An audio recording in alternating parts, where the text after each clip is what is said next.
foi um homicídio doloso, foi um culposo. A gente fica um pouco em dúvida. O homicídio doloso é aquele que há intenção de matar. Então, as penas são mais fortes, são mais duradouras. Um homicídio ou uma falta culposa é aquela que não houve intenção de matar. Isso está na lei. E acredito que em todos os países. E mesmo um presidiário, né? Ele sendo preso pelo bom comportamento, o que acontece com ele? A sua pena é reduzida. Ora, se na justiça dos homens existe esta atenuante, essa consideração do ato, da intenção do ato praticado, meus irmãos, que não dizer da justiça de Deus? Então, como que nós vamos imaginar, né? Qual é a felicidade de uma mãe que foi uma criatura exemplar, cumpridora dos seus deveres, agiu de uma forma cristã durante toda a sua vida, morreu e vai para o céu. E essa mãe tem um filho que transgrediu, matou, traficou. Qual é o destino dele? O inferno. Perguntamos, será que essa mãe será feliz no céu? Sem poder socorrer o seu filho amado? Sem poder ajudá-lo? Sem sequer poder vê-lo? Então, vamos pensar, meus irmãos, é uma lógica. E Deus, sendo suprema justiça e bondade, é perfeito em suas leis. Vamos pensar no seguinte agora. Se nós acreditamos nisso, nós vamos entender que nós temos várias vidas. A doutrina nos explica a pluralidade das nossas existências. Já viemos e voltamos várias vezes. E voltamos para quê? Fazer aquilo que ainda precisamos fazer. Acrescentar o nosso conhecimento, dar-nos experiência, nos reajustarmos, né? É por isso, Deus não pune nem castiga, meus irmãos. Nós somos resultado das nossas obras. Então, mesmo a gente parando para pensar dentro do nosso próprio lar, quantas dificuldades, né? Filhos educados da mesma forma, um sai diferente do outro. Criaturas educadas num lar desregrado, numa pequena chance, se tornam homens brilhantes. Então, existe aquelas diferenças que nós estamos vendo no nosso dia a dia. Porque uns nascem tão ricos e outros na miséria extrema. Uns sadios, fortes, perfeitos, e outros deficientes, doentes, deficientes físicos, mentais, né? Quer dizer, das mortes prematuras. Daquelas crianças que nasceram e viveram poucos dias, alguns anos, alguns meses. Como explicar tudo isso? Aí nós paramos para perguntar, tudo bem, nós viemos aqui para consertar aquilo que fizemos errado, para aprendermos mais, tá? Para nos reajustarmos, para aprendermos a amar, para fazermos aquilo que não fizemos em outras encarnações. Mas como que eu vou saber se eu não esqueci? Se Deus não for me permitido lembrar daquilo que eu fiz em minhas outras vidas, como é que eu posso me corrigir? Aí nós questionamos, somos muito questionados, nós espíritas, assim. Né? Não sei se vocês aconteceu isso. Tudo bem, eu tenho que corrigir, mas o que eu tenho que corrigir? Eu tenho que me lembrar do que eu fui. E tem pessoas que procuram saber, eu acho melhor não saber não. Sabe? Nós vamos ser surpreendidos com algumas coisas que não gostaríamos de saber o que fomos. Né?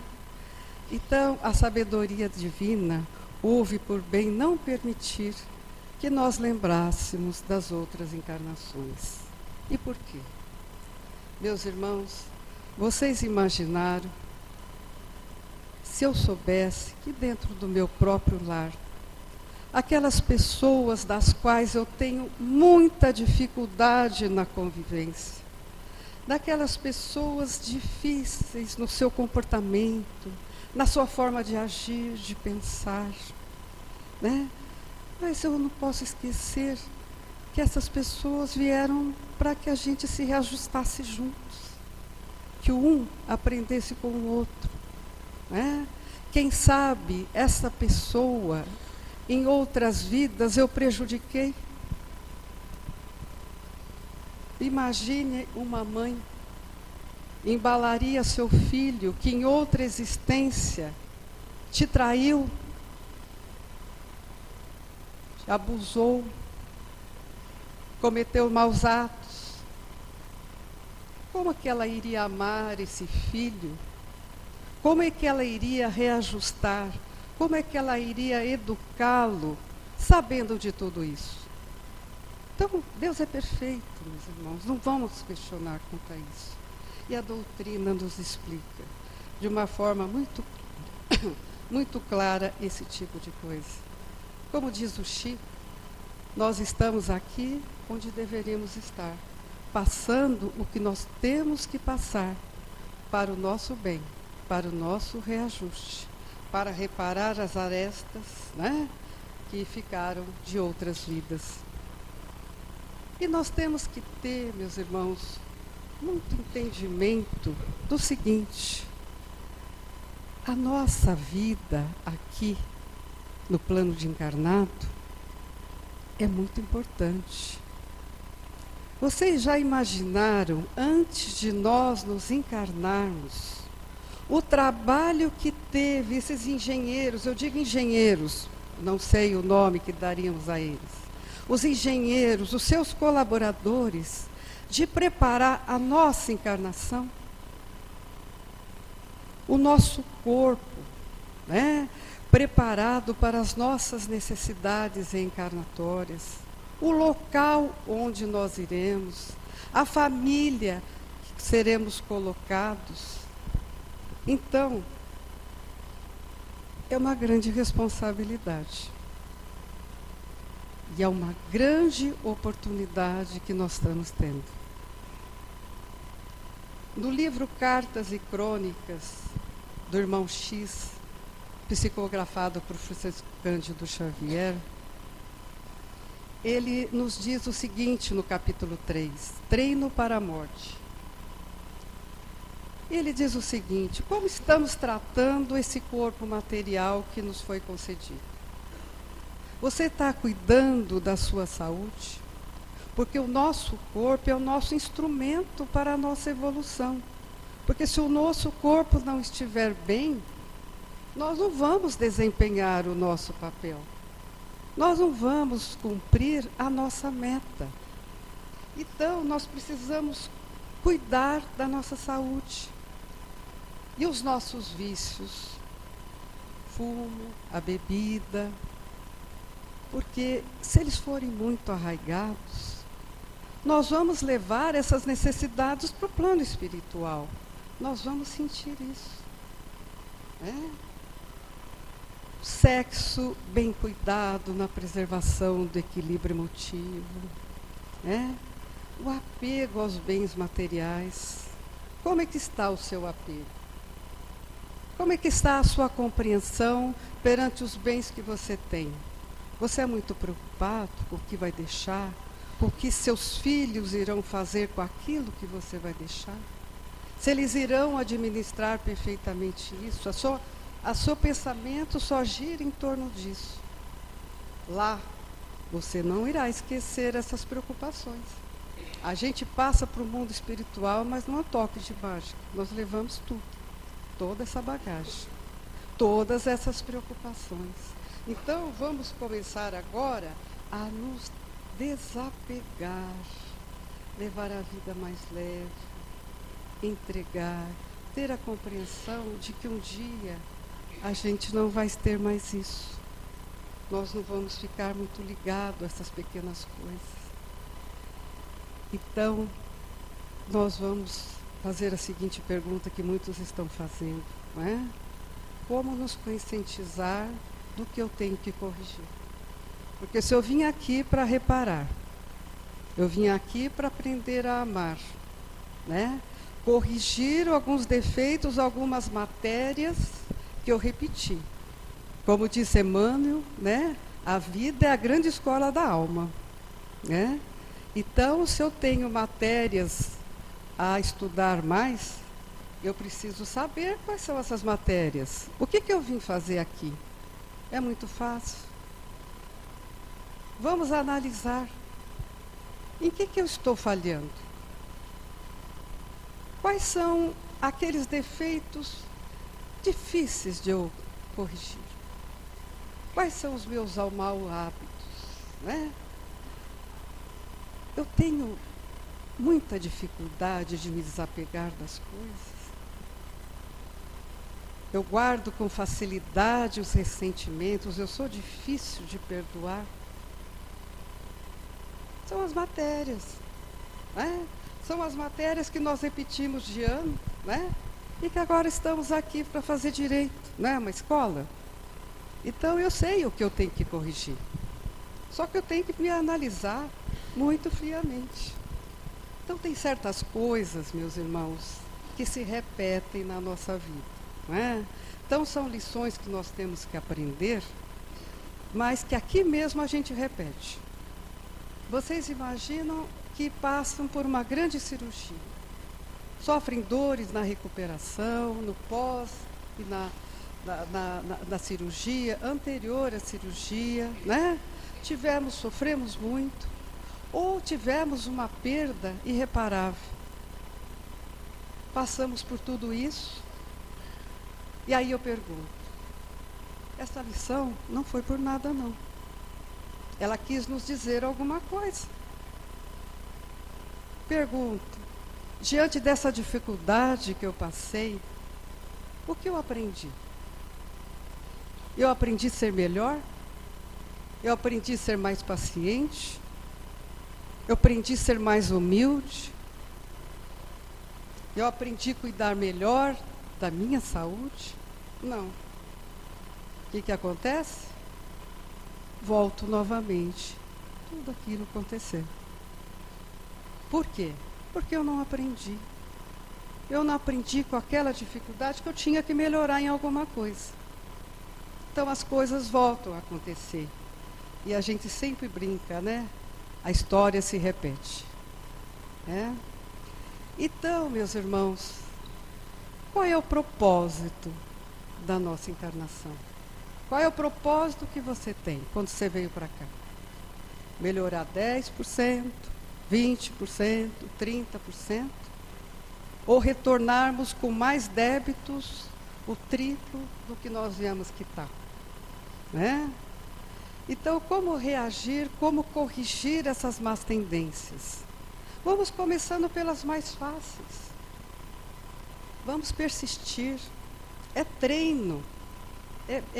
É cair no automático. É nos corrigirmos, é ficarmos atentos, nos autoanalisando. Quais são as minhas dificuldades? Porque eu estou sempre fazendo essa mesma coisa. É tão fácil de eu mudar. Vamos começar pelas mais fáceis. Entendeu? Mudar o comportamento negativo pelo positivo, né? E aí a gente já pode começar pelas mudanças. E eu vou começar aqui a dar umas pequenas dicas, começando pelas lições mais fáceis, né? Hoje nós não vamos falar muito do orgulho, porque esse é muito difícil. Nosso egoísmo também, a gente vai levar algumas coisas para lá, né? Os nossos defeitos, os nossos vícios são muito antigos, meus irmãos. Ele vem de muitos e muitos séculos. Não vamos querer mudar de uma hora para outra, mas nós temos que nos esforçar. Se as oportunidades surgem, se o conhecimento adentra o nosso entendimento, a gente tem que começar. Vamos falar da intolerância e da impaciência, né? Então a gente pensa, vai à fila do INSS, né? Espere o atendimento do seu médico. Vamos começar a ser mais tolerantes? Vamos treinar a nossa impaciência, né? Vamos, enquanto estivermos esperando, vibrarmos por aquele que está sendo atendido. Vibrar, por exemplo, para o nosso médico, que a hora que adentrarmos o seu consultório, ele esteja bem inspirado para nos dar um diagnóstico correto, o remédio que irá curar os nossos males, né? Uma amiga disse, olha, eu fui na fila e levei o livro, não vi a hora passar. Aí o amigo respondeu, agora vai sem livro, né?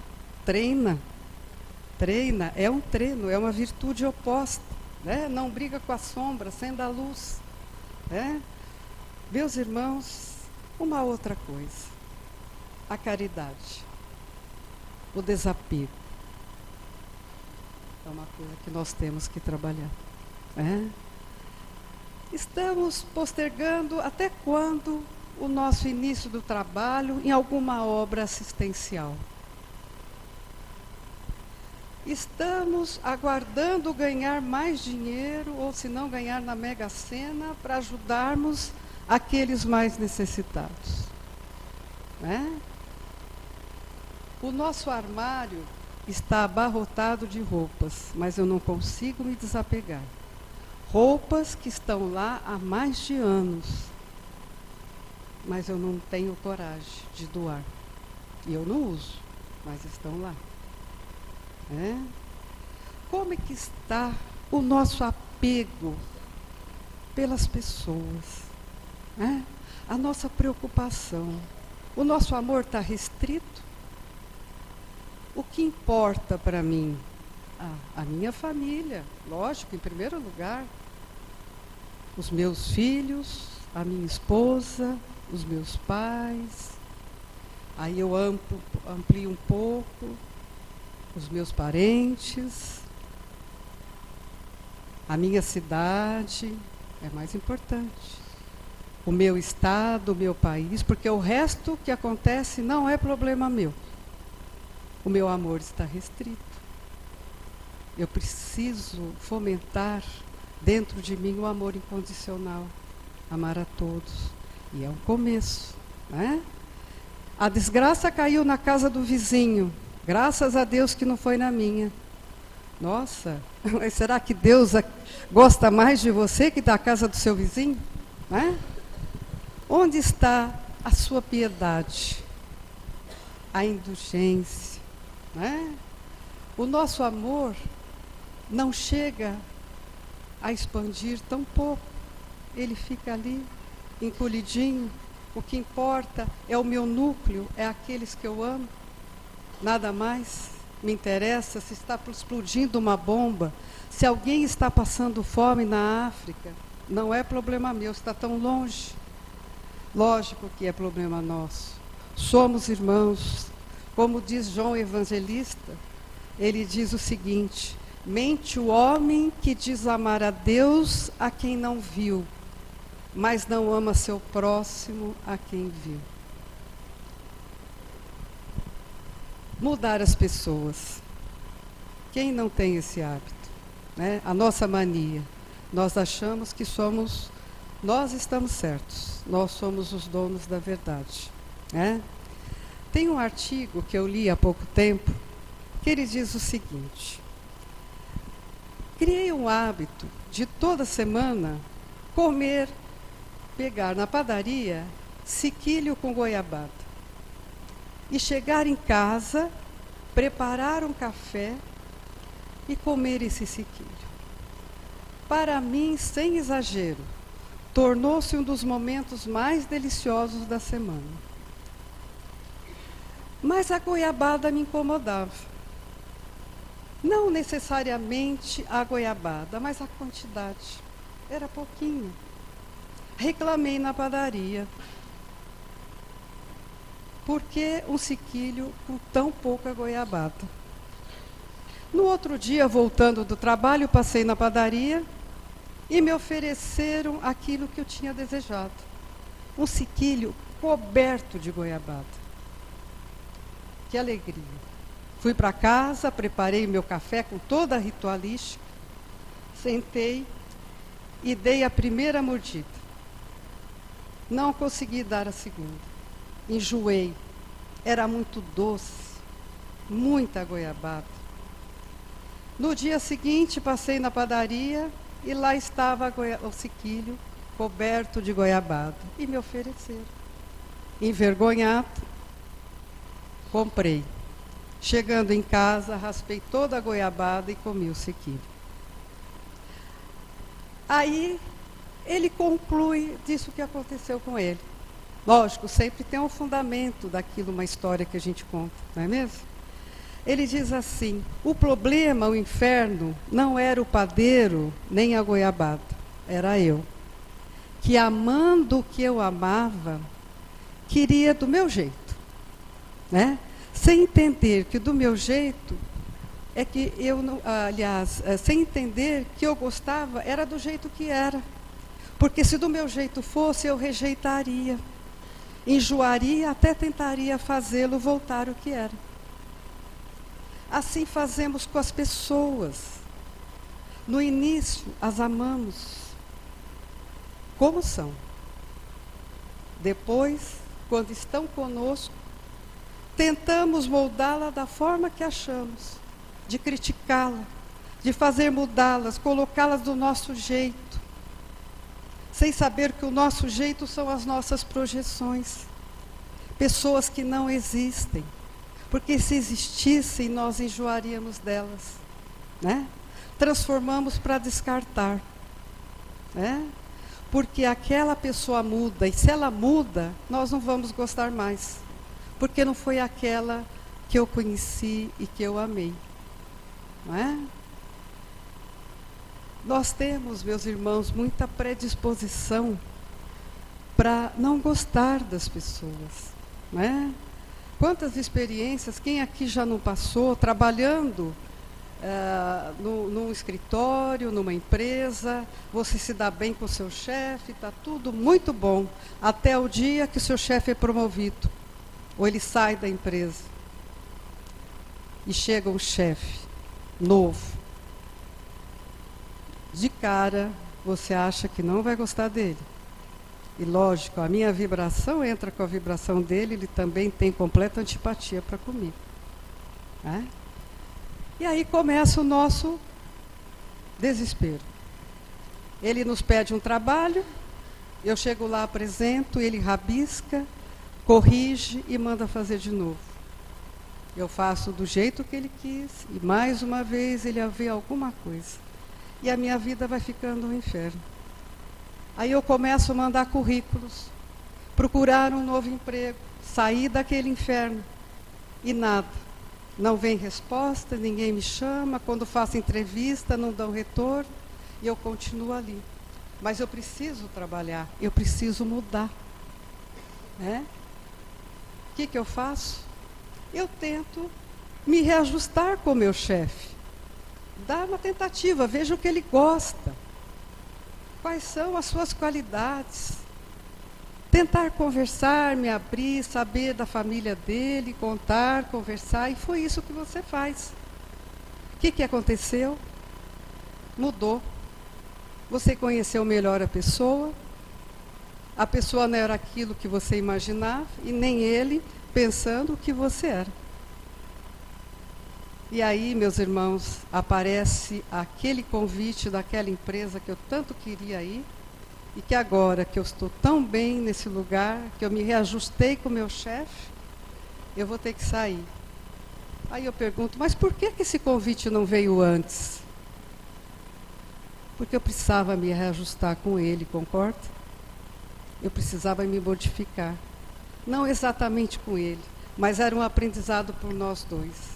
É uma lição que nós aprendemos, que nós temos que nos ajustarmos, corrigirmos, vermos o que nós estamos errando, né? E aí a coisa passa. Passei essa tarefa, passei de ano, essa tarefa não preciso mais, eu já aprendi a lição, né? O filósofo Sêneca, ele faz uma metáfora muito interessante entre o mar e o barco.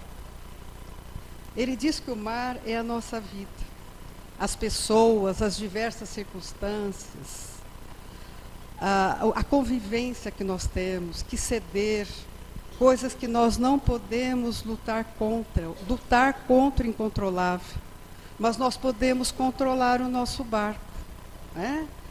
Nós não podemos mudar as pessoas, mas nós podemos saber como manobrar o nosso barco, né? Reagir de alguma situação. Se essa pessoa me ofendeu, eu não posso fazer nada. Se essa pessoa não gosta de mim, eu também não posso fazer nada, né? Eu tenho que controlar o meu barco, não ir no barco dos outros.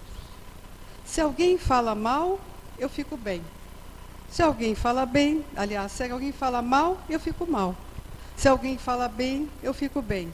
Então, minha vida, o meu barco não está no meu controle, está na mão dos outros, não é? Então, se alguém me deixou, eu vou ficar mal. Mas depois, eu vou tomar meu caminho. Eu vou procurar outra companhia. Ela teve o direito de não querer ficar comigo, e eu tenho o direito de tocar minha vida e arrumar outra companhia, não é? Então, nós temos que assumir o comando, não deixar o comando na mão de outra pessoa. É uma história que eu tenho, que eu gosto muito, que é o seguinte: um colunista acompanhando o seu amigo ao jornaleiro para comprar o jornal. Meu amigo cumprimentou amavelmente o jornaleiro. E ele, em contrapartida, mal se manifestou, inclusive de uma maneira rude e agressiva. Ao pegar o jornal que foi jogado, esse amigo agradeceu e desejou ao jornaleiro um bom final de semana. Se retirando, tomando o seu caminho, os dois, o colunista ficou na dúvida. Perguntou para o amigo: escuta, amigo, ele sempre te trata dessa maneira rude, grosseira? Sim, quase sempre. E você, sempre gentil, sem reclamar? Sim, procuro ser. Mas por que você tão amável, tão educado, já que ele é tão grosseiro? E ele respondeu: porque eu não quero que ele decida como eu devo agir. Entenderam? Não são as pessoas que vão te transformar num ser mal educado, num ser grosseiro, numa pessoa má. As pessoas, nós temos que tomar conta do nosso barco, porque do mar, muitas vezes, nós não podemos controlar, mas o nosso barco, nós podemos nos controlar. Vamos falar da compreensão para com o nosso próximo. Nós temos, meus irmãos, aquele problema muito sério, que é o nosso orgulho. Nós melindramos muito. Melindre é uma coisa que nós temos que trabalhar com muito carinho. Você imagina que você se encontra com um amigo, aquele amigo que são todo ouvidos para você no momento que você mais precisa. E chega certo dia que você vai conversar com ele, que você está muito precisado, e esse amigo não lhe dá importância, é indiferente, você fala, ele mal está escutando, pede licença e diz que vai precisar sair. O que acontece? Nossa, que coisa, que indiferença, que tipo de pessoa que ele pensa que é? Sempre foi meu amigo, agora mal me escutou. não deu importância ao meu problema, não quis ouvir. E o que acontece conosco? Nosso orgulho foi ferido. Alguém não me deu a importância que eu desejava. A importância, aquilo que eu merecia. Meu amigo falhou comigo. Eu me afasto por esse pequeno problema, perco o relacionamento, fico distante, perco uma grande amizade, que com o passar do tempo, sentindo saudade das nossas conversas, da nossa amizade, eu nem vou lembrar o porquê que eu me afastei dele. Eu fiquei com meu orgulho ferido, da pouca importância que ele deu ao meu problema. Agora, eu nunca parei para perguntar como é que estava o meu amigo naquele dia. Será que o problema dele não estava muito maior que o meu? Será que as dificuldades que ele estava passando não eram maiores que as minhas dificuldades? Mas não. Eu só vejo o meu egoísmo, ou seja, o meu problema, as minhas dificuldades são maiores que qualquer outra. Vamos analisar outro probleminha que a gente tem, o pré-julgamento, o nosso preconceito. Então, meus irmãos, disse Jesus, não julgueis para não serdes julgados. Vocês não passaram por tantas circunstâncias de um motorista que vem atrás de vocês, com velocidade, buzinando, querendo ultrapassar, e você não consegue, porque no lugar que você está, você não consegue dar lugar para ele passar. Ele buzina, ele gesticula, e aí quando ele passa, o que acontece conosco? Aquela nuvenzinha preta em cima da nossa cabeça, e não vamos pensar coisas muito agradáveis dessa criatura, né? Nem é bom dizer o que a gente pensa, o que a gente até deseja para ele, não é? Só que a gente tem que parar para pensar, por que essa pessoa estava tão aflita e tão apressada? Será que ela estava levando algum ferido, algum doente que precisava ser tratado com emergência? Será era um médico que estava correndo para socorrer, para operar uma emergência, para socorrer um ferido? Não, nós já tomamos as nossas decisões. A nuvem preta já aparece na nossa cabeça e nós não justificamos nada. Quantas vezes, meus irmãos, assistindo uma televisão, presenciando um crime muito bárbaro, olhamos para o criminoso, para o infrator, e o que nós fazemos? Julgamos. Que criatura horrorosa. Não merece absolutamente nada. Cometeu um crime que é indescritível. Merece as penas eternas. Que pena que o Brasil não tenha pena de morte. Nós julgamos. Nós não temos o processo na mão e somos os juízes. Mas nós sequer paramos para pensar que essa criatura não teve um lar adequado. Essa criatura talvez não tivesse uma mãe ou um pai, talvez tivesse sido abandonada. Quais são os valores dessa criatura? Se ela, quando pequena, via o pai chegar com objetos roubados para colocar dentro de casa, que matava para roubar, que ela sequer teve o carinho, teve atenção, teve educação. Quais são os seus valores para ela matar? É normal, ela aprendeu assim. Ela viu seu pai, a sua figura exemplar, fazendo a mesma coisa. Então, meus irmãos, nós não paramos para pensar, Estamos de longe, estamos julgando, sem analisar. Vamos reverter essa vibração, vamos vibrar por ele. Ele precisa mais do que nunca das nossas vibrações de luz, de carinho, de amor, porque isso ele nunca teve. Se o motorista bêbado atropela alguém e sai e foge, recriminamos tremendamente. Aí eu pergunto, e se for da minha família?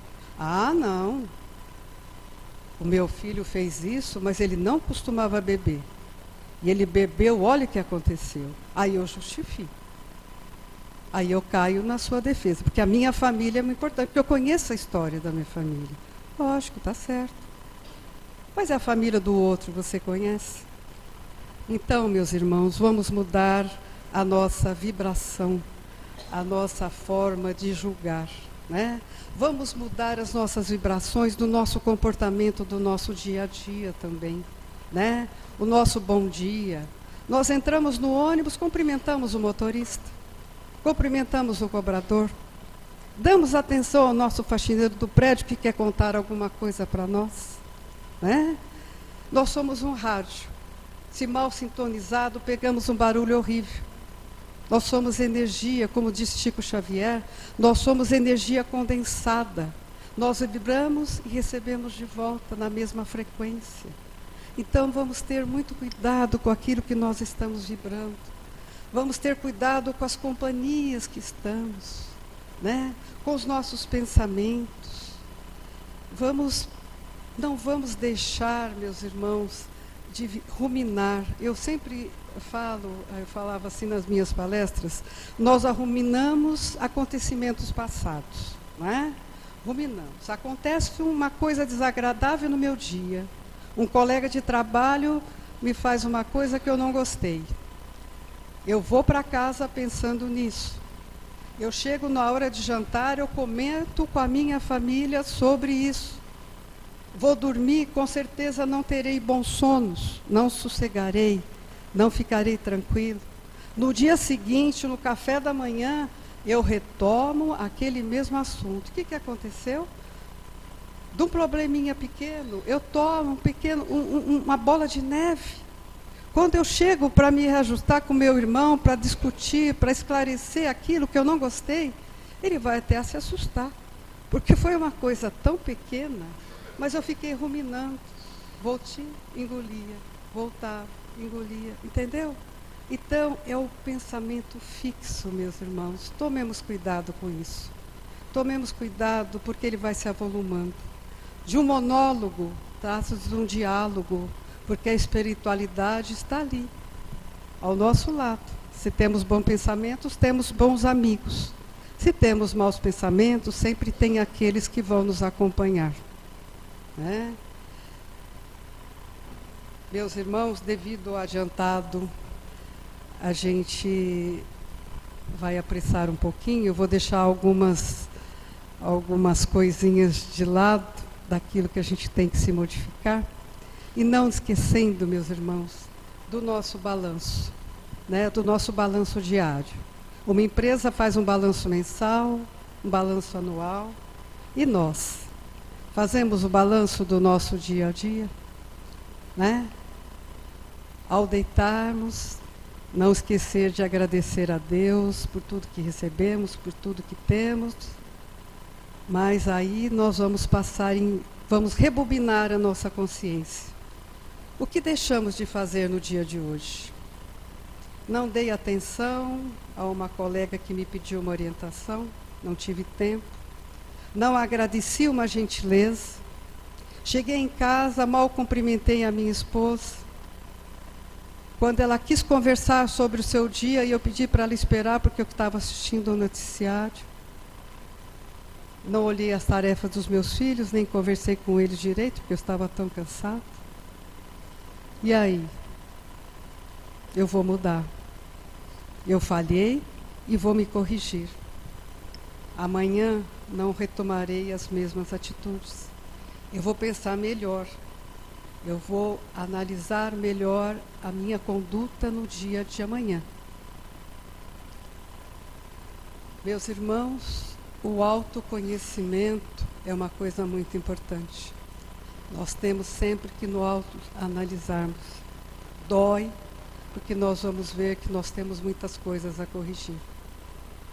Eu acho muito engraçado você falar, mas como? Eu sei o que eu tenho, mas olha, eu escuto tanta gente, pessoas amigas dizendo, olha, eu não tenho ciúmes, não tenho mesmo. Absolutamente. Eu falei, nossa, que bom. Eu não tenho inveja, hein? Não invejo ninguém. Sabe, é uma coisa que nós temos, sim. Nós temos inveja ainda. Nós temos ciúmes. Nós temos que nos vigiar, lógico. Então, esse autoconhecimento que a gente precisa se autoanalisar. Dói saber. Dói porque muitas coisas nós colocamos debaixo do tapete. Nós não analisamos. Mas a hora que a gente levanta o tapete, nós não podemos desprezar essas situações. E nos autoanalisando, nós vamos corrigindo. E se eu acho que eu não sou ciumenta, eu nunca vou prestar atenção, vou me analisar que eu não sou ciumenta.